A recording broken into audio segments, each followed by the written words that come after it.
ఈ సంవత్సరం మనం జరుపుకుంటున్నాం స్వామివారి అనుగ్రహంతో.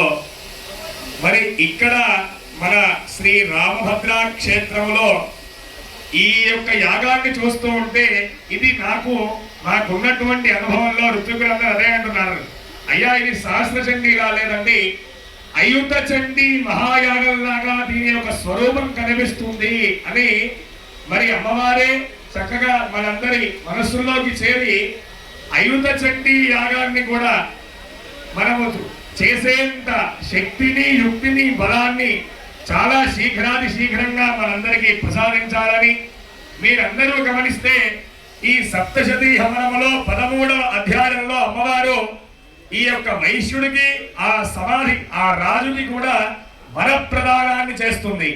అంటే ఇంత దివ్యమంగళమైనటువంటి యాగంలో పాల్గొన్న మీ భక్తులందరికీ, మన భక్తులు ఎవరెవరైతే ఉన్నారో అందరికీ కూడా కర్త కారయిత చేవ ప్రేరకష్టానుమోదక, చేసేవాళ్ళు, చేయించేవాళ్ళు, ఆమోదించేటువంటి వాళ్ళు అందరికీ కూడా అందరూ ఇక్కడ వరప్రదానం అంటే మనకి కూడా అమ్మవారు చక్కగా అయినటువంటి తన యొక్క దివ్యమంగళమైనటువంటి చిరనాల ప్రసాదాన్ని అనుగ్రహించాలని సప్తశతి సహస్రచండీ యాగములో ఆఖరి అధ్యాయ హోమాన్ని ప్రారంభం చేస్తున్నారు మన యొక్క పండిత స్వరూపులు.